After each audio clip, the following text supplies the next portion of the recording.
Chest hair is tingling a little bit. My chest hair is tingling too much. Ooh, nice, man. That's a good clap. You ready to get started? If I'm not ready, what am I doing here? Okay. Good question. Um, are you an easy person to get gifts for? Hmm. Yeah, I'm pretty easy. I have a lot of interests, so really, you could kind of put your hand in a bag and pull something out, and I probably find it interesting for at least an hour or two. Okay. I have reached a stage where I don't really even want anything. The only thing that I really want is for people to get rid of things. That's the gift to me is that I'll get you a gift, but in return, you have to get rid of three things in the house. How does that work out for you? Has that ever been a It's not working successful out well. tactic? No, it hasn't worked at all. It's just as shocking to me the sheer amount of stuff that you accumulate over a lifetime. Like, what is all this stuff? I'm gonna take another angle of that, and actually, as I get older, I'm noticing, especially my wife, God love her, all the stuff that we quote unquote hoard. A lot of it's coming to use, so I can't blame her. I can't. It's I looking at it, I may be the hoarder. Actually, I might be the problem in our relationship. Oh, you keep stuff? I'll get rid of things so quick. I can't Like, wait to get rid of stuff. like I no, I keep like the things that don't matter, like t-shirts, clothes. I'll blue jeans, any of those types of things. I'll give them away in a heartbeat. Or if they have a rip in them or something, I'll throw them away. But action figures, video games, books. I keep pretty much every one of those that I've ever owned. It's hard to get rid of a book. Like, you just feel a little bit dumber if you get rid of a book. I actually feel kind of smarter when I look at my collection and I see some of the books I've read over the past decade. It's like an achievement. You have to keep it. If you actually read a book, you have to keep that book. Like, there's no way I'm getting rid of a book that I actually spent time to read. This is a completely probably not close to on topic question, but I'm curious to know your thoughts. Is that was one thing that everyone said was going away was the actual physical book of reading it. People said, what would they call Nooks and Kindles and things were going to completely eradicate paperback books. I don't think so. I think just as many people now read them and buy them as they did 2 decades ago. No, I think that there's a physical aspect to it. Like, you enjoy the sensation of holding the book and reading the book. That's really for me, like one of the biggest draws about it is being able to get away from a screen. But I also have read two books in about the last 10 years. You're a manga guy. You're an anime guy. Graphic novels. I read graphic novels. I don't do manga. You need to understand that there is a difference.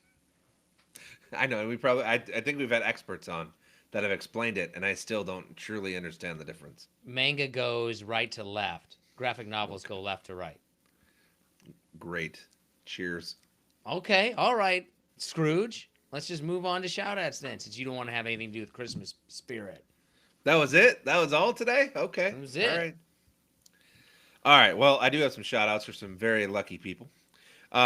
Lindsay Hay, Michael Sunanik, Eric Gween, Daniel Warhol, Jordan Lardon, or it could be Lairden. Maybe it's not Lard, but I don't know. It's probably Lairden. I don't think you want to be called Lardon. Hussein Haji, Jocelyn June, Brett Dickey. Sure, he never Dickie got. Brett. Sure, he never got made fun of That as a wasn't kid. awful whatsoever for him. Yeah, actually a great guy. So good guy. Oh, do you know Dickie Brett? I do know Brett Dickey. I do. How does he feel about being named Brett Dickey? He's a very. If I had to describe Brett in kind of a couple words, I'd say he's a very well put together, nice guy. Like he just goes with the flow. Okay. How often So would you have to be made fun of for you to change your name? Like, where you would go in and actually change your name? I mean, I've never been bullied to that extent, so I don't want to talk for people who have. But I don't think any type of bullying or being made fun of would make me change my name. I don't think I would care enough. Oh, I think that you probably would. If it came up in every conversation, I would probably consider changing my name. What bothers me as an adult is people still can't get my name right to spell it. I'm like, it's not that hard. It's 5 letters. I mean, if I didn't know your name and you said my name's John Shull, I wouldn't know how to spell it. Well, first off, I probably slur my words, so I probably sound like I'm saying Jim Shaw. But John Shull? Yeah, Jen dude, I Shaw. don't know how to spell Shull. I mean, I think I still have you on my phone as Nick VinZant. So Right, you already have my name correctly. My name is really easy. It's VinZant. VinZant. And people misspell that all the time. Shull is a harder name to spell than VinZant. I think just because you have the sh at the beginning of mine. Anyways, no one cares. Let's see. Kobe Haddad, Jacques Bagaris, Leo Armand, and Kelly Stobie. Appreciate Nice. all of you. Solid, solid. Kelly, female or male? Female by the looks of her Instagram picture. Okay, okay. Kelly's one of those names that, like, oh, that can really go either way. Logan, one of my son's names, also can really go either way. All right. Well, I got some dandies here for you. Okay, let's hear it. Let's hear I it. feel like we have to start. I feel like I had to bring this up just because we do talk about current events in a fun way. So as we know, there's if you're the president or president elect, apparently you can pardon anybody, including yourself, and do anything and get away with it. So my question to you would be, if you had a family member that you could pardon, we'll say for a less serious crime, so not murder, armed robbery, sexual assault, but if it was like a less crime, right? Lesser crime. Would you pardon them if you could? I think if it was the same kind of circumstances, in that, okay, did he really do this, or was it kind of all played up as part of a political strategy, get to the father through the son? If it was that kind of circumstances, yeah, I would go ahead and do it. And also, the guy's what, like 80? And he's the president of the United States? Like, what are you going to do to him? Yeah, Like, I if you mean, get. I'm a big believer of play the hand that you were dealt. yeah, I mean, listen, we don't have to get into the current political landscape. I just think if I have that much power to pardon, I'm pardoning just the most random people. Like I'm just gonna be like, oh, you fucked a turkey, you're pardoned. I don't know about that. I feel like that one should stick. Right? Like that's the kind of person that probably doesn't need to be back in society. But I'm just there's kidding. some stuff that people. That's kind of a crazy idea of pardoning someone. That you're just like, you know what? Never mind. Yeah, I mean, hey, Forget it. you? No, I know you did this, but you're fine. You're good. You're kind of rich, kind of powerful at one point. You're good. You're good to go. The only thing that I have to say in a political sense of that, and we are not a show that goes into political, but I will wade into it briefly. Whatever your opinion is, you just need to be consistent. You can't look at this side and say that that's wrong and then not apply the same logic to the other side, right? So you got to be consistent. Pick your position and then stick with it. Don't change it based on the team that you personally root for. Speaking of teams, this is a perfect segue. The past weekend, one of the dumbest, and I've said this privately for a long time, one of the dumbest traditions in college football, and I'll call it a tradition, is when an away team takes down a rival, and we'll use Michigan, Ohio State as a backdrop. Just one today. second. My son is playing Zelda, and he needs to show me his latest achievement. So, okay, I got to talk to you about it later.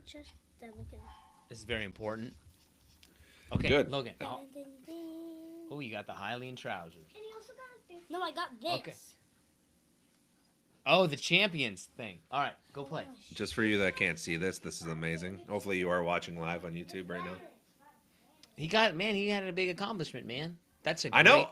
That's a great honor as a father that your son is excited and all he wants to do is show you something. I don't care what it is. I'm going to look at it and think it's the greatest thing in the world.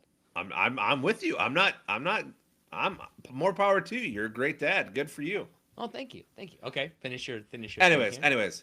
when you have I don't know where I left off, but college football, you have a rivals playing, the away team wins, so they take their flag and they plant it in the middle of the home team's field.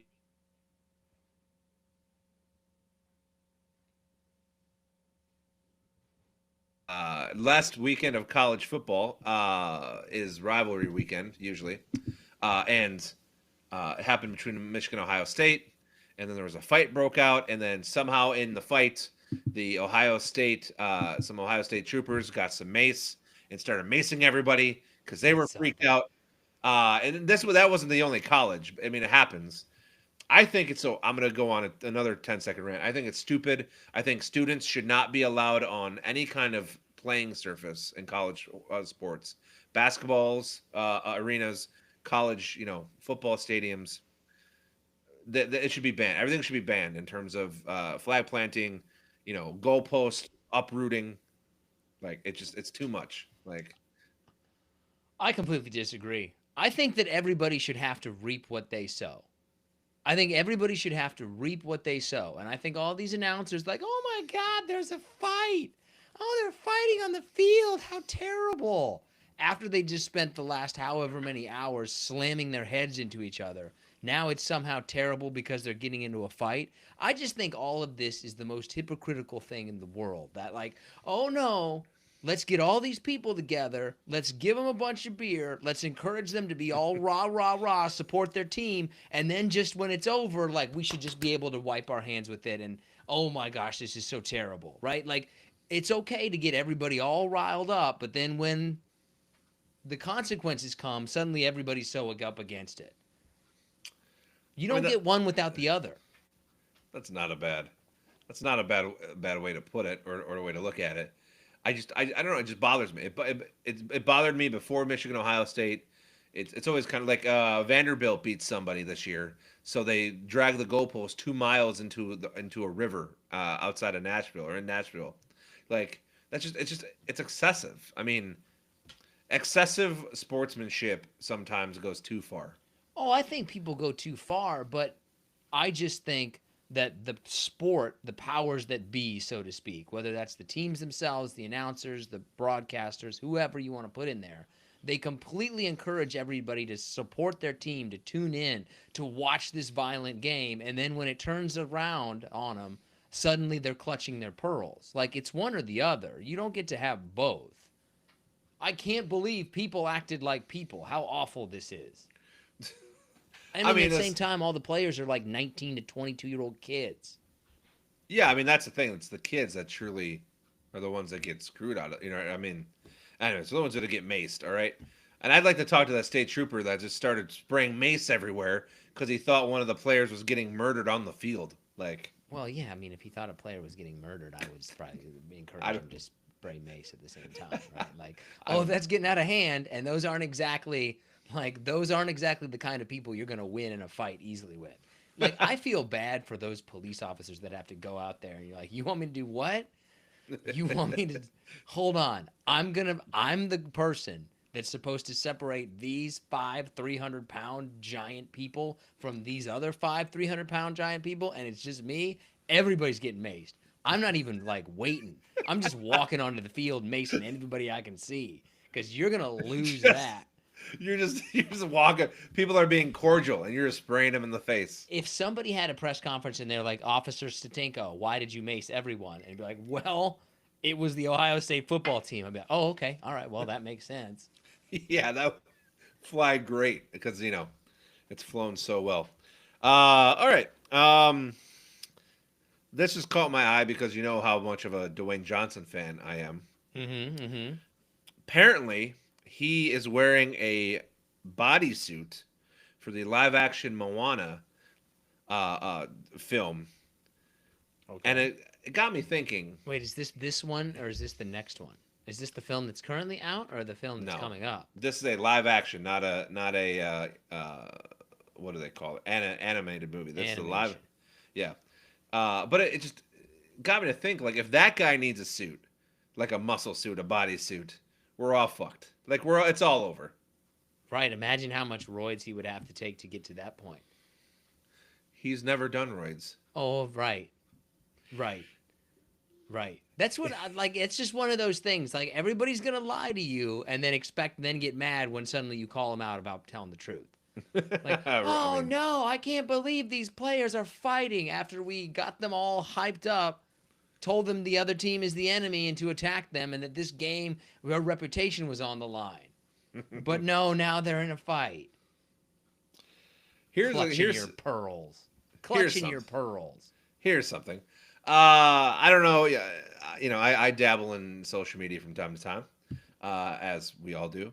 It seems like there's been multiple UFO sightings in the last 2 weeks, and I know they're probably all bullshit, but it makes me wonder if the aliens are getting ready for an invasion.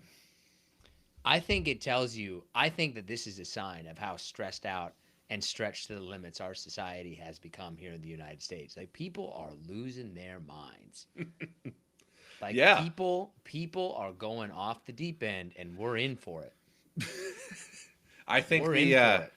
I think the term from both sides, not just one side, is fuck around and find out. So I guess we'll see what happens. I think 2025 is the year of us finding out. We've been fucking around on a lot of things, and I think we're about to find out. Do you want to join our families together? We can live in one duplex. No, dude, I don't want to live with your family. You got all your in-laws moving in. I'm not dealing with that. Yeah, that's a whole nother story. That's for another time. That's pretty much it. I was gonna bring up about how Elton John apparently lost his eyesight, but I don't know. I don't know if anyone cares. So, Well, I mean, Elton John does. I mean, he cares, but That's that's gotta be good. tough, man, to have a sense that whole time and then you suddenly lose it. Like, I know that we don't talk about this a lot, but I'll make this really quick. So I was born without a sense of smell. My wife is telling me there's apparently now some procedures where they're having luck restoring people's senses of smells. That would be insane. Hmm. To Okay. one day never have had a sense for 30 plus years of your life, and then one day you have it.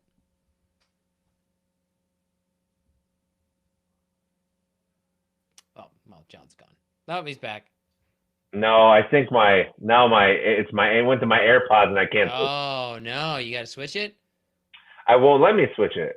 Oh, you blew it. I blew it. How bad is it? I mean, I still have to look at you. So how bad is the AirPods? Oh yeah, pretty bad. Dang it! So then we have to stop the whole thing. Yeah, pretty much. It's over. It's over for us. I Why don't you ruined just- it. Oh yeah. 100%. 100% ruined it. Why don't you leave and try to come back? All right, let's see what happens here. See what happens. Oh, it's always something. It's always something. We're probably going to end our live stream.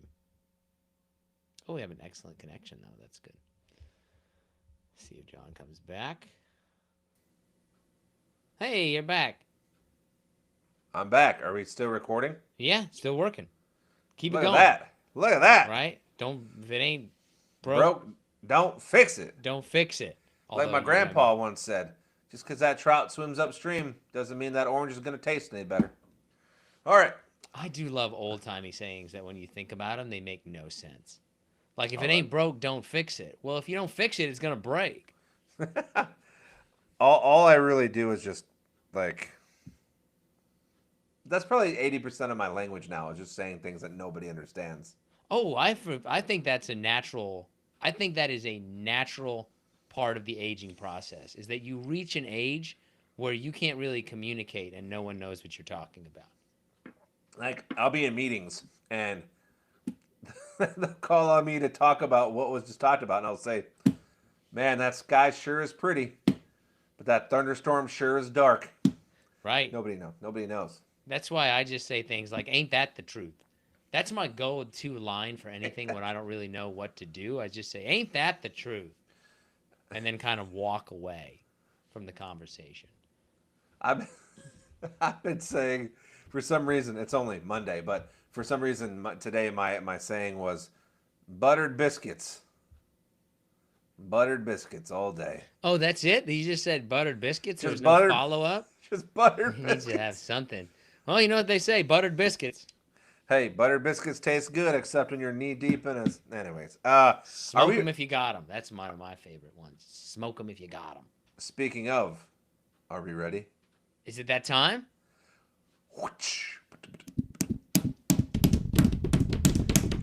It's time. The outlaw candle connoisseur rides again. Candle of the month. Zip up your pull-up. Get serious. This might be the most, when you're talking about candles, this might be the most consequential, important candle that you're going to buy of the entire year. Wow. Okay. The, Okay. the Christmas time candle. It's important because, we're hosting people.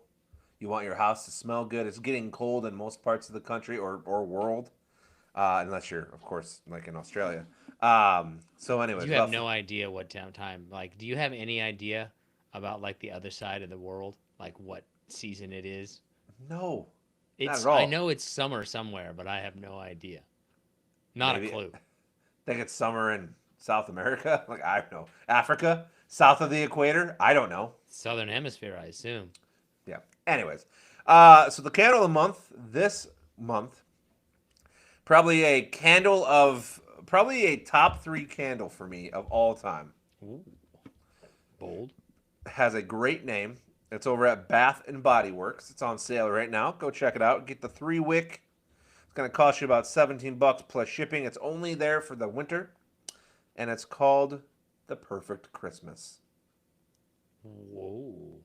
That's a bold statement. Can it back it up? So, if I had to describe it quickly but efficiently, it starts off as a Christmas tree. So you get a little bit of pine, a little bit of like starchy pine, like it doesn't hit you, but it kind of just flows over things. Then you're gonna Okay. get some. Then you're gonna get some cinnamon after that. Maybe like kind of a sweet smell, like a nutmeg spice, cinnamon spice type smell. And then then it soothes off, and it ends with like some. I almost want to call it candy, but it's supposed to be like marshmallow, and it takes you through like the best parts of Christmas time, which are, Christmas trees, winter, um, food, sugar, marshmallows, cake or pie, everything. It's delicious. That's what I was going to say. Is it sounds like it takes you through the Christmas journey of preparing for Christmas. Ooh, Christmas is kind of here. You're making cookies. You're making the food, and now it's Christmas Day. And it was, it comes in a red glass, so once you burn through it, you can always, the glass can be reused for, throughout the season. You can put other candles in it, like I just started doing, where literally I'm taking candle wax. When the candle gets down to a certain point, right, the wax isn't usable anymore because the wick it's too short, so it won't burn like that little bit of wax at the bottom. So you scrape it up, and after you do that, after 5 or 6 candles, you have enough to burn for maybe 5 or 6 hours. Another candle out of that wax. So that's what I've been doing. This is the part of the show I would like to remind people that John has had sex with a woman. He claims at least twice. He has 2 children. He has known a woman intimately. Has he satisfied her or disappointed her? Most likely one of those. My money's on one. My money's on one more than the other. Yeah, it's one of those. It's definitely one of those. Let me tell you that it's not always happy in my house. But when you start this candle here, okay, right? When you say it transitions smells, is that through as it burns through the entire candle, or just as it's burning? So let's say you're gonna light it for an hour. You'll get all 3 of those smells in the hour, or you have to wait for the candle wax to like burn down. You get it in segments, or you get it as it flows. Yeah, no, you get it as it flows. Not you're not like it's not going to go through in an hour. But I was talking to someone probably a month or so ago about candles because I really think we should copyright this thing. Normal. Should copyright this, but whatever. Candles are kind of like records. Like most records take you through a story, through a journey. Candles are the same way. Okay. And yes, I have at least had love twice. That's a fact. So Have made love you twice. have you ever become aroused shopping for candles or looking at candles? Have you ever gotten a slight chub? No, not at all. But I will tell you that if any of you out there that are listening see me in the wild at a candle store, and you come up to me and call Natural me the element. candle connoisseur, I don't know what I would do. I'd probably start crying. It would probably be the high. I would assume that would be a highlight of your life: marriage, children, being recognized as the candle connoisseur. What if they asked you for advice? What if they didn't just see you, but they said, "Hey, John, I know you're the candle connoisseur. I What mean do you think I I've should get?" I've had people ask me for like at work in my personal life. They ask me. It's Has to be a great. random. Has to be a random person. It's like, It's, John, what do you think about this well, candle? well, send me a DM. Send us messages. We're all over social media. I'd be Candle happy to connoisseur. answer any of your candle questions. I mean, this is important. All right? This is an important time of year for candles. Is there anything that is like a runner up as Christmas to Christmas time is the most important time for candles? I mean, I can't think of anything on top of my head in terms of like new ones, but I mean, I'm a big pine fan, like piney, like Christmas tree. Um, I would try to find something like that. I mean, think about it, right? What is your favorite? Actually, let me go back 2 steps. There's a candle called Christmas wrapping paper. Mm-hmm. Can't remember who makes it, but it literally smells like wrapping paper, like on Christmas morning. Like if you were to walk into whatever room the presents were in, and it has like that paper smell. Like that's nostalgia. Like that's a great smell. Cool. Anyways, all right. I listen for all of you out there. I could talk candles for days. I could have my own podcast about candles. You could have a candle connoisseur podcast. I don't understand why it's stopping you besides lack of effort. What's Yes, it's what it is. Lack of effort, lack of children, effort? Okay. everything Well, else. understandable. Are you ready for our top five? Gin. I am ready for a top five. Gin is so gross. Gin is like the worst. The bottles are the least appealing looking. The name is the least appealing. Like, what do you want? Gin? It just reminds me of like gin just seems like leftover alcohol. Like, what do you got at the bottom of this trash heap? Well, we call it gin. No, I mean I What's think that? I'm a I'm a big fan. Obviously, it's one of my top three liquors, and I enjoy it. I enjoy a nice gin uh, over Scotch or whiskey most days. Okay. All right. Well, that says a lot. Okay, so our top five is the top five Christmas songs. It's your number five. So just for the record, I went with the song, not the person who sings it. So I Okay. don't so I don't know if that changes anything. But my number five, I went with "Rockin' Around the Christmas Tree." Okay. I got no issues with that. I can understand rocking around the Christmas tree. It's a good song. I went with Last Christmas by Wham. Last Christmas. Give it my heart. Uh-huh. Yeah, okay. He tore it apart. Probably the saddest popular Christmas song is Last Christmas by Wham. I mean, I know it, but I don't know if I could, like, if I actually know it. You know what I mean? It's hard. It's an emotional journey. Thank you, Wham. Sorry. Okay, your number four? Holly Jolly Christmas. A holly jolly Christmas. It's the best time of the year. Now go to my house, grab a beer, sit down, and let's Cheer. cheer. See, there you go. So yeah, Holly Jolly Christmas, my number four. I don't know if I've ever listened to this full song, but I like this song. It's a good song. White Christmas, Bing Crosby. Bing Oh, Crosby. Like that's an iconic voice. White Christmas. Yeah, of course it is. I would. Mm. I've actually had this debate with people, and I don't know if I'm educated enough to have this debate, but I think him, Frank Sinatra, and Elvis Presley are the reasons why Christmas music is what it is today. I think you could throw in Nat King Cole on that. Yeah, for sure. Mariah Carey. I would say Mariah Carey has probably been more influential towards Christmas music than any other artist. I think if I didn't know Mariah Carey, like not like know her, but if like I wasn't like with her, like in terms of seeing her as an artist and things, maybe I'd agree with that. But I don't know why. But she just rubs me the wrong way, and I don't know why. I think because you and I are of the generation that remembers that she was pretty out there for a while. Mm-hmm. Like she had some personal views, issues that really kind of like, wow, It's good you're very talented because otherwise, what number are we on? My number 3, which is Feliz Navidad. I think that's too low. Feliz Navidad. I think that's a great song. Feliz Navidad. I wanna wish you a Merry Christmas. Yeah. I have that higher. My number 3 is easily the funniest Christmas song. Grandma got ran over by a reindeer. Grandma got run over by a reindeer. Walking home from our Yeah. house Christmas Eve. You put that on there because you're from Kansas. That's kind of up there with the "All I Want for Christmas Is My Two Front Teeth" song for me. All I want for Christmas is my two front teeth. Two front teeth. So I have a son actually who lost his 2 front teeth and he wants them for Christmas. my daughter too. They're destined. They're okay. All right, my what? Where am I? My number 2. So it's a tie, and they're both from shows. So it's "You're a Mean One, Mr. Grinch" and "Frosty the Snowman." Okay. There's not a lot that I would really have a big issue with. My number 2, All I Want for Christmas Is You, Mariah Carey.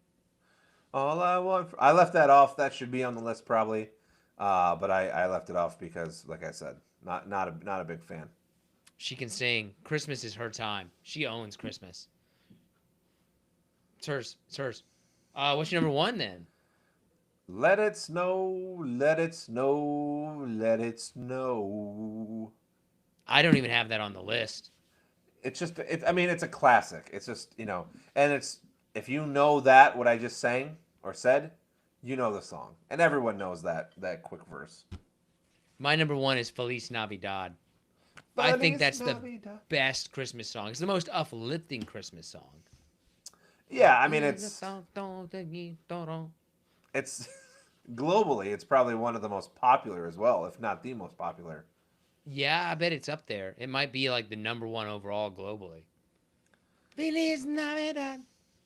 Dun, dun, dun, dun, dun, dun. Upbeat, happy. I like those. Our American classic Christmas songs are a little bit too slow. Yeah, but mostly I think it's because the crooner made them famous. Good you have on your honorable mention. I have a ton. Holly Jolly Christmas, Silver Bells, anything TSO, which, if you don't know TSO, not going to go into it, but What Child Is This is one of my more favorites. What's songs by them. TSO? I don't know what TSO is. Trans-Siberian Orchestra. Who do you think would win in a fight between the Trans-Siberian Orchestra and Manchester and what's the name of it? Mannheim Steamroller. Yeah, let me ask this again. Who do you think wins in a fight? Mannheim Steamroller or Trans-Siberian Orchestra? Well, I've never seen Mannheim, but I will tell you there are a couple of kick-ass rockers in TSO. So I'm gonna go with TSO. Okay, keep going with your honorable mention, and I'll go. All right, I have Mariah Carey on there. Last Christmas, like you said, "Baby Please Come Home." It's the most wonderful time of the year. "Jingle Bell Rock," "Jingle Bell Rock," boom, boom, boom, boom. And then I gotta find it because I can't. I was trying to. I ran out of time. Oh, "Hallelujah," "Rudolph the Red-Nosed Reindeer," and then the song that I have to find real fast because I can't remember it. It's Santa Claus is Coming to Town. Trans-Siberian Orchestra has way more people. Mannheim Steamroller has 6 people. Trans-Siberian Orchestra has 24 plus 8, 32, 34, 36. Trans-Siberian Orchestra has like 40 plus people. So they could definitely take Mannheim Steamroller in a ruckus if needed. How many people are in Mannheim Steamroller? 6 people, but they play 20 instruments. I would have thought it was more than that. It's impressive. I like Trans-Siberian Orchestra and Mannheim Steamroller. I wasn't really listening when you were talking, so let me know if I covered any of there, if you already did any of these. I'm just going to sit here and finish my drink. It's the most wonderful time of the year. Andy Williams. Wonderful Christmas time. Santa Claus is coming to town and walking around the Christmas tree. Brenda Lee. I thought you said you had so many. That was like 3. Oh, I thought I wrote them all together, so I thought I had more than I really did. I had like 8. I try not to make my list too big, right? It's better to Don't be small and compact than big and wild. don't go tracing waterfalls. That's what TLC said a long time ago, and it's just as true today as it was then. R.I.P. Which one died? Oh, Left Eye. Yeah. Okay. R.I.P. R.I.P. How's your life there? Wait, let me stop this. Remember, you have to actually click stop. Oh yeah, I gotta stop it.